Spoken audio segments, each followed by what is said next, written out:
विश्व में गुणवत्ता शिक्षा की बात हो या फिर सामाजिक हितों की बात हो या छात्र जीवन की तमाम उस समस्याओं की बात हो या फिर राजनीतिक जीवन के उन उछाल चीज़ों की बात हो, ऐसी तमाम चीज़ों को लेकर लगातार जनता, देश और प्रदेश के लिए सवाल खड़े करने वाले, साथ साथ सबसे अग्रसर खड़े होने वाले अगर बात की जाए तो ऐसे में वो व्यक्तित्व जो लगातार कदमों के द्वारा बढ़ता रहता है और उनका नाम शायद अगर शिक्षा की बात कही जाए तो सभी जानते हैं। हमारे साथ बात करने के लिए डॉक्टर जगदीश गांधी जी हैं। जगदीश गांधी जी से पहला सवाल हम करेंगे। सर, सबसे बड़ी बात यह है कि देश में और उत्तर प्रदेश की बात कही जाए, शिक्षा को लेकर आपने एक ऐसी भावना पैदा की कि छात्रों ने आज वो उस स्थान पर गए हैं जो हमारे देश का नाम रोशन किया है। तो सबसे पहले बात तो आपको बधाई। लेकिन दूसरी बात है, क्योंकि आपके छात्र जीवन की बात कही जाए, उस विश्वविद्यालय से पढ़े हैं जिसके 100 साल पूरे हो गए हैं, वहाँ से आप निकले हैं, तो उस विश्वविद्यालय के विषय में, क्योंकि उसके 100 साल पूरे हुए हैं, छात्र जीवन वहाँ से आपने गुजारा है, छात्र नेता के रूप में देखा गया है आपको। ऐसे में वो 100 साल जब पूरे हों तो उसके लिए आप क्या कहेंगे? देखिए, मैं कहना चाहूँगा कि लखनऊ यूनिवर्सिटी ने बड़े बड़े विद्वान लोगों को, साइंटिस्ट, बड़े बड़े विचारक, बड़े बड़े हर क्षेत्र में इसने अपने मेधावी छात्रों को निकाला है। ज्यूरिस्ट यहाँ से निकले, आनंद साहब जो चीफ जस्टिस ऑफ इंडिया बने, राष्ट्रपति शंकर दयाल शर्मा जी यहाँ से पढ़ के गए, साकिया साहब जो हमारे आसाम के चीफ मिनिस्टर थे, यहाँ से गए हैं। यहाँ से पढ़ पढ़ करके देश और विदेश में अनेक वैज्ञानिक, अनेक अच्छे अच्छे विद्वान यहाँ से गए हैं। तो ये एक यूनिवर्सिटी इतनी महान यूनिवर्सिटी है जिसने कि बहुत कुछ समाज को दिया है। आप भी उस छात्र जीवन से आते हैं, उसी विश्वविद्यालय से निकल करके आते हैं। आपने तमाम महापुरुषों का नाम गिनाया है। आप भी हम लोगों के लिए और उत्तर प्रदेश के लिए एक महान शख्सियत हैं। अगर 100 साल पूरे हुए हैं तो उस महान शख्सियत से, शिक्षा के महान विद से लखनऊ विश्वविद्यालय के लिए अगर कहा जाए तो आप क्या कहेंगे उस पहली शिक्षा और आज की शिक्षा के विषय? देखिए, पहली शिक्षा में जब मैं आया था तो 1955 में मैं आया था। यहाँ गुरुजनों का बड़ा सम्मान होता था। कोई विद्यार्थी कभी भी किसी टीचर के सामने कोई अनुशासनहीनता की बात सोच भी नहीं सकता था, कर सकता है। और माहौल इतना अच्छा था कि पढ़ाई का माहौल था और यहाँ बड़े बड़े विद्वान लेक्चर देने आती थी और विद्यार्थियों के लेक्चर होते थे हर विषय पर, राजनीति, अर्थशास्त्र और विज्ञान के विषयों पर एक से एक बड़े विद्वान यहाँ पर आते थे। कालांतर में यूनियन बन गई और यूनियन के साथ साथ हमारे टाइम तक तो यूनियन बनी तो हम पैर छूते थे सभी टीचर्स के। प्रेसिडेंट हो गए, जब प्रेसिडेंट भी हुए, एक साल वाइस प्रेसिडेंट हुए, एक साल प्रेसिडेंट हुए, तब भी हम पैर छूने हर टीचर के जाते थे। इसी से जुड़ा एक सवाल ये है, एक तरफ जहां आप प्रेसिडेंट रहे उस महाविश्वविद्यालय के जिसके 100 साल पूरे हुए हैं, दूसरी तरफ शिक्षा की तरफ लगातार आपका रुझान रहा है, जाने माने विद्यार्थियों में आपकी गिनती रही है। दो कड़ी, क्योंकि आज के दौर में आज का जो छात्र है वो राजनीति करता है, साथ शिक्षा में उतनी पहल नहीं रखता है। ऐसे में दोनों कड़ियों को चलाना कैसा महसूस करते हैं उस दौर में? मैं समझता हूँ कि विद्यार्थियों को पढ़ना है और पढ़ने के लिए विद्यार्थी आते हैं। माँ बाप अपना पैसा जमा करते हैं, फीस देते हैं, पढ़ने के लिए बच्चों को भेजते हैं, तो यहाँ पढ़ना ही चाहिए। बाकी अनुशासनहीनता करने से उनको लाभ क्या होगा? अनुशासनहीनता, उद्दंडता, शरारत, आए दिन यूनिवर्सिटी को बंद करा देना, तो उससे क्या फ़ायदा मिलेगा उनको? क्या उनके ज्ञान में वृद्धि होगी? क्या उनका जीवन उससे कोई महान बनेगा? तो ये एक बच्चों को समझाने की बात है और मैं अपने युवा पीढ़ी को समझाना चाहूँगा कि हम लोग पढ़ते थे और टीचर्स के प्रति तो जितनी श्रद्धावानम लभते ज्ञानम, तो जितनी हम श्रद्धा करेंगे उतना ही ज्ञान प्राप्त होगा। देश जानना चाहता है कि ये जो छात्र था, जब राजनीतिक जीवन में था, प्रेसिडेंट रहा है, अगर अपनी बात मनवानी होती थी तो कैसे मनवाता था? देखिए, अपनी बात मनाने के लिए भी हम टीचर्स के पास जाते थे और यदि उचित बात है तो सदैव हमारी बात को स्वीकार करते थे। अनुचित है तो बता देते थे कि बेटे ये अनुचित है, ऐसा नहीं हो सकता है। तो उचित बात होनी चाहिए, अनुचित होना भी नहीं चाहिए। आपने छात्र जीवन के साथ साथ एक समय ऐसा भी आया जब आपने तत्कालीन जो प्रधानमंत्री थे उनको बुला लिया। ये कैसे संभव हो पाया, क्योंकि प्रधानमंत्री और एक तरफ यूनिवर्सिटी का जो है प्रेसिडेंट। जब हम प्रेसिडेंट हुए तो हमने सोचा कि इस यूनियन का उद्घाटन किससे करवाएं। तो दिमाग में आया कि देश के प्रधानमंत्री जी से करवाएं। तो हम दिल्ली गए, और दिल्ली गए, हमारी पत्नी भी हमारे साथ थी। उस समय हमारी यूनिवर्सिटी की लड़की से ही शादी हुई, तो इस यूनिवर्सिटी ने हमें पत्नी भी दी है। भारती गांधी इसी यूनिवर्सिटी से मिली। वो एमएड कर रही थी, एमएड की टॉपर थी, और हम एमकॉम कर रहे थे। तो हम दोनों पहुंच गए दिल्ली। अब दिल्ली में उनसे मुलाकात बड़ी मुश्किल। कहा कि बताया गया कि साहब वो तो समय नहीं है, चीफ मिनिस्टरों से भी नहीं मिल रहे इस समय। तो फिर किसी ने राय दी कि इंदिरा जी सवेरे सवेरे 3 मूर्ति भवन पर यूथ कांग्रेस के वर्कर से मिलने आती है, उनसे आप मिलिए। उनकी बात समझ में आ गई तो पंडित जी से आपको मिलवा देंगे। तो वही हुआ कि हम नेक्स्ट डे। एक और सवाल है, शायद ये सवाल ऐसा है जो उन छात्रों के साथ साथ आज की जो राजनीति है और आज के जो छात्र हैं, और खासकर वो गांव से निकले हुए छात्र हैं, क्योंकि एक तरफ आप गांव से निकले थे, यहाँ पर आए थे, प्रेसिडेंट बने थे, और उसके बाद प्रधानमंत्री को बुलाने जा रहे थे। ये प्रतिभा की दम है, या वो गांव से निकला हुआ बालक आखिर कैसे संभव कर पाया? बस पहुंच गए, एक मन में भावना आई और पंडित जी से मुलाकात हुई। घर में उनके संग चाय पे इंदिरा जी ने कहा कि मैं पूछूंगी पापा से और मैं आपको कल बताऊंगी। नेक्स्ट डे हम पहुंचे सवेरे, तो वो सबसे मिलने के बाद वो हमको लेके चली गई। तो इंदिरा गांधी, पंडित जवाहरलाल नेहरू, मैं और मेरी पत्नी, 4 आदमियों ने एक साथ एक टेबल पे बैठ के चाय पी।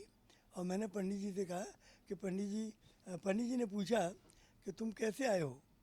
मैंने कहा तुम कौन हो। मैंने कहा मैं प्रेसिडेंट हूँ यूनिवर्सिटी का। तो ऊपर से नीचे तक देख के बोले तुम प्रेसिडेंट हो। मैं धोती कुर्ता पहनता था, टोपी लगाता था, बाल भी मेरे घूट मूंड थे उस समय। तो बोले कि तुम प्रेसिडेंट हो। उनको बड़ा अच्छा लगा कि सादा जीवन का आदमी है। तो हमने कहा कि मैं चाहता हूँ कि आपका उद्घाटन करें।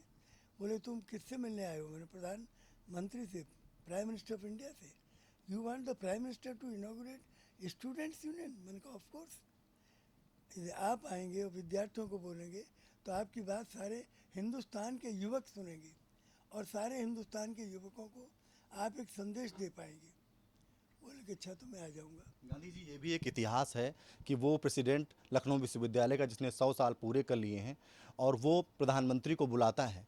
ऐसे में इस मेघा का जो धनी शिष्य है उस लखनऊ विश्वविद्यालय का, उससे हम ये जानना चाहते हैं कि आखिर जहाँ लगातार आपने तमाम कीर्तिमान स्थापित किए, आखिर अगर आपकी मेघा की बात कही जाए तो शिक्षा के क्षेत्र में थी, खेल के क्षेत्र में थी, आखिर कहाँ आपकी स्मृतियाँ कहाँ पे थी, किस तरफ आप आगे बढ़ना चाहते थे? नहीं, मेरा बचपन से एक लगाव था, छोटे बच्चों को मैं पढ़ाता था। और यहाँ भी मैं यूनिवर्सिटी में भी जब आ गया तो मेरी गुजारा केवल ट्यूशन से ही होता था। और उस समय एक एक रोटी पर भी मैंने ट्यूशन पढ़ाया है। 5 रुपये महीने, 2 रुपये महीने पर भी ट्यूशन पढ़ाया मैंने। उससे मेरा गुजारा होता था। तो पढ़ाने के प्रति रुचि होने के कारण जब मैं यूनिवर्सिटी से निकला तो मैंने एक छोटा सा कोचिंग कॉलेज खोला। अमीनाबाद में एक प्राइमरी स्कूल की बिल्डिंग मिल गई मुझे। शाम को मैं कोचिंग करता था, वहाँ विद्यार्थी आती थी, वहाँ से मैंने शुरुआत की। उसके बाद जब मेरी शादी हुई तो शादी के बाद मैंने एक छोटा सा स्कूल, 5 बच्चों से बड़ी मुश्किल थे 5 बच्चे आए, ये स्कूल खोला। और वो बढ़ते बढ़ते 55,000 बच्चे हो गए। गांधी जी, एक सवाल और है कि एक तरफ जहां आप गांव से निकले थे, लखनऊ विश्वविद्यालय आए, आपने तमाम कीर्तिमान स्थापित किए, आपने प्रधानमंत्री को निमंत्रण दिया, प्रधानमंत्री को बुलाने के लिए गए। ऐसे में सबसे बड़ी बात है कि आज वो शिष्य लखनऊ विश्वविद्यालय का शिक्षा के क्षेत्र में विश्व में उसका एक नाम है। कितना अंतर मानते हैं आज की इस दौर में? देखिए, ये सब मैं तो ईश्वर की कृपा मानता हूँ कि जब मैंने 5 बच्चों से स्कूल खोला था तो कभी ऐसी कल्पना नहीं की थी कि ये विद्यालय Guinness book of world record में आ जाएगा, वर्ल्ड का सबसे बड़ा स्कूल एक शहर का हो जाएगा, 55,000 बच्चे इसमें हो जाएंगे, 18 इसकी ब्रांचेज हो जाएंगी। ऐसा कभी सोचा नहीं था, लेकिन हम तो बच्चों को अच्छे संस्कार देते गए, अच्छे विचार देते गए और अच्छी पढ़ाई देते गए, और वो होते होते इतना बड़ा हो गया जो हमारी कल्पना के भी बाहर है। तो इसमें तो मैं समझता हूँ कि ये डिवाइन मिस्ट्री है। आपके आपके विद्यालय से पढ़े हुए छात्र आज तमाम अच्छी अच्छी सीटों पर विद्यमान हैं। ऐसे में आपने शिक्षा को लेकर जो अलख जगाई है, उत्तर प्रदेश में जगाई है, देश में जगाई है, शिक्षा को लेकर के जिस तरह से आपने लगातार उन विद्यार्थियों को भविष्य बनाया है, ऐसे विद्यार्थियों के लिए जो गांव से निकलते हैं, क्योंकि आप भी एक बड़ी धरोहर कहा जाए या एक उदाहरण कहा जाए उन गांव छात्रों के लिए, अगर सबसे महत्वपूर्ण सवाल ये है कि एक तो गरीब और दूसरी से गांव से निकले हुए, ऐसे छात्रों के लिए आप बहुत बड़े उदाहरण हैं। तो अब ऐसे में उन छात्रों के लिए जो गाँव से निकले हुए छात्र होते हैं, उनके लिए अगर आपके माध्यम से कहा जाए तो क्या कहा जाए? देखिए, मैं समझता हूँ कि गांव से निकल के भी पंडित, जब आप देखें कि बहुत छोटे छोटे लोग गांव से निकले। सरदार हमारे ये गोविंद वल्लभ पंत जी गाँव से आए, योगी जी गांव से आए हैं, एक छोटे से गांव उत्तराखंड में है, वहाँ से आए हैं। तो आप जितने बड़े बड़े आदमियों को लीजिए, बहुत छोटे छोटे गांव से आए हैं और बड़े बड़े काम किए हैं। तो ये गांव के विद्यार्थियों को तो बड़ी प्रेरणा इस बात से मिलनी चाहिए कि छोटे से छोटे गांव से निकल के आज जितने बड़े बड़े लोग हैं, मैं देखता हूँ ज़्यादातर छोटे से छोटे गांव से ही निकले। तो गांव से निकल के, गांव में मेधा की तो कोई कमी नहीं है।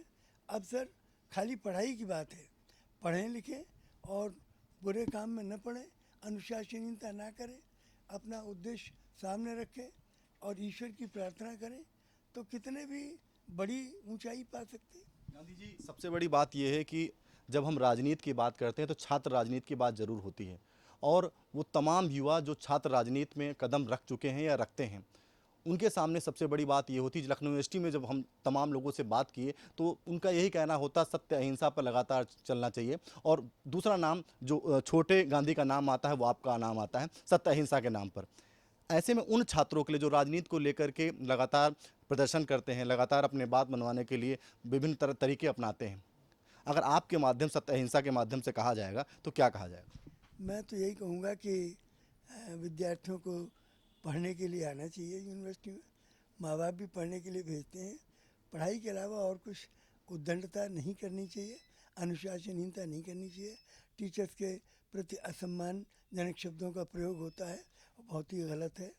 तो ये सब करने से उन्हीं का विनाश होता है, उन्हीं का नुकसान है। एक आखिरी और छोटा सवाल, 100 साल पूरे हो चुके हैं, उस 100 साल पूरे होने पर लगातार आपने तमाम उन छात्रों का नाम गिनाया, उसमें एक आप भी शामिल हैं। आपने शिक्षा के क्षेत्र में वो बुलंदियां हासिल की हैं जो एक देश के लिए बड़ी धरोहर और इतिहास की बात है।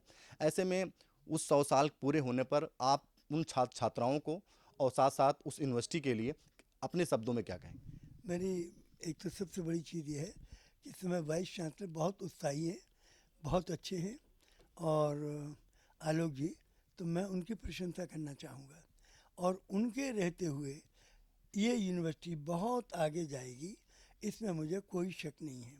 और यहाँ के विद्यार्थी फिर अपना अतीत का गौरव प्राप्त कर सकेंगे यदि वो उनकी राह पर चलेंगे तो। और अनुशासनहीनता करेंगे तो फिर अनुशासनहीनता का तो परिणाम जो निकलता है वो यही निकलता है कि उनके जीवन बर्बाद होते हैं, कोई बड़े काम नहीं कर पाते हैं। यदि बड़े काम करने का हौसला है तो इस समय यूनिवर्सिटी में बहुत अच्छा माहौल है। यूनिवर्सिटी में अभी उनकी 100 वर्ष की ये जयंती मनाई जा रही है, तो यूनिवर्सिटी में एक नया उत्साह है, नया जोश है। इस समय विद्यार्थियों को चाहिए कि यूनिवर्सिटी से जो बड़े बड़े विद्वान बच्चे निकले हैं उनके राहों पर चलें और वो भी विद्वान बने और वो भी जीवन में महान बने, ऐसी मेरी कामना है। ये थे हमारे साथ जगदीश गांधी जी, जो साफ तौर से शिक्षा के क्षेत्र में इन्होंने ऐसी बुलंदियां हासिल की हैं जो शायद जो छात्र राजनीति के, चाहे शिक्षा के क्षेत्र की राजनीति की हो या राजनीति की बात हो, इनसे ज़रूर सीख लेने की ज़रूरत है। कैमरा राहुल चौहान के साथ ओम पांडे, जनतन टीवी, लखनऊ।